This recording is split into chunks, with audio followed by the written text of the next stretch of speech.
Welcome everybody. Please welcome everybody to Rooky Ricardo's record shop. I'm kind of excited because usually I'm in here buying, but I'm in here to actually talk about this cat and how he got the idea and how he got started.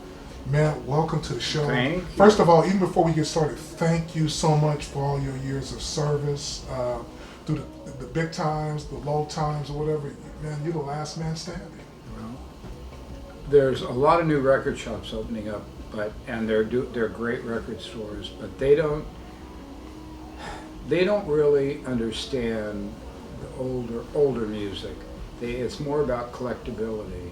Yeah. And what you can DJ with but not just the music itself. I mean, it's just I opened up in 1987 and all I carried was 45s for at least the first 2 years, I think it was. And I had thousands. I had bought out a distributorship that had gone out of business. So I had James Brown, everything that everybody wanted. So the DJs in the know and people from Europe knew what I had, and but people, it wasn't a point in time that people were actually buying 45s. Now they made a big comeback again. But I love this neighborhood, and when I moved in, I got a really cheap rent, didn't plan to be there that long, and then 37 years later, I don't know how it happened, but here I am.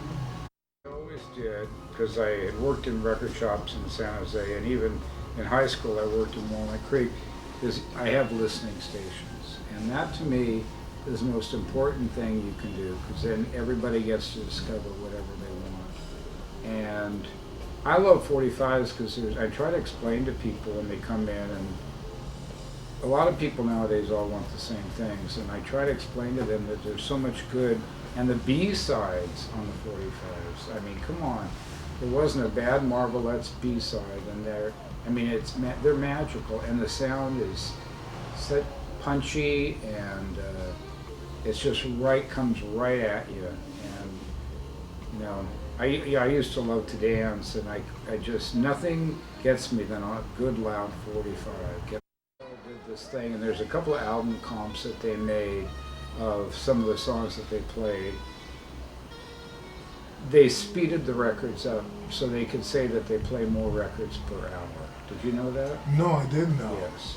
And and I'm a real, being as I do like to dance, I'm a real stickler for, I hate it when I'm not partial when DJs speed music up to make all the beats mix. Right. You know, just play the records. But anyway, KDIA was the best, and I used to hear. And then I also certain parts of the house I lived in, San Jose, you could get Wolfman Jack sometimes. Was that when he was DJing up here in the Bay Area, or No, was he was in down Mexico there. or down in LA?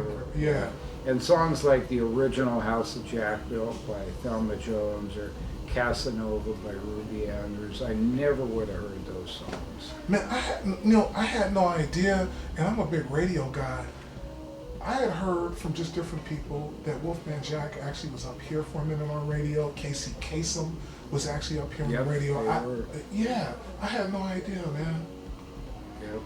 Wow. Yeah. Who was on Lucky 13 at that time? Was Sly there, or was this a little bit later on? Sly was on KSOL. Okay, so but they were on AM at that time, right? Right. They all were. And then I have old surveys I should give you some. I have a gang of them. I wasn't thinking we were going to go there. Where they used to have all the pictures, Big Don Barksdale and all the things, and then a lot of the individual record shops, and I was a hound for going to the local, like Music City or Reed's, and then Jesse Mason had a record shop in El Cerrito. A lot of them put out their own stuff. One thing that KYA, which instead of having a top 40 or top 30, they had a top 60. So I always loved, like you do too, the bottom. I always say the bottom of the surveys where the real juice is. Because it's not the stuff that got played all the time that you heard all the time, and they were amazing records. I have come to appreciate having my store, and now that so much information is on YouTube, Philadelphia Soul, and not just Gamble and Huff, but way before them. Arctic Records is what it's talking about, that kind of stuff. Arctic and Van McCoy and all the productions, and I never knew why I liked all these particular things, but they definitely had a sound. I'm a big go-go person, and so many songs that I always loved, it was just an arbitrary, like, what was it, the Crayons or something like that. I just found out that Yvonne, what's her name?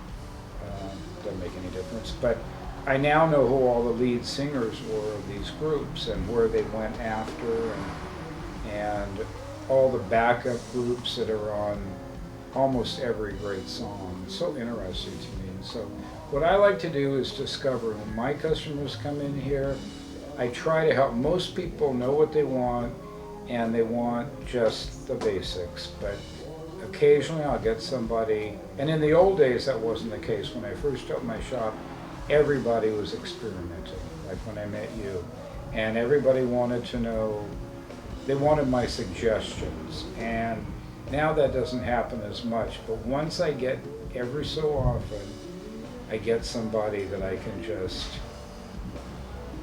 just can open up a world to, and that's my favorite thing.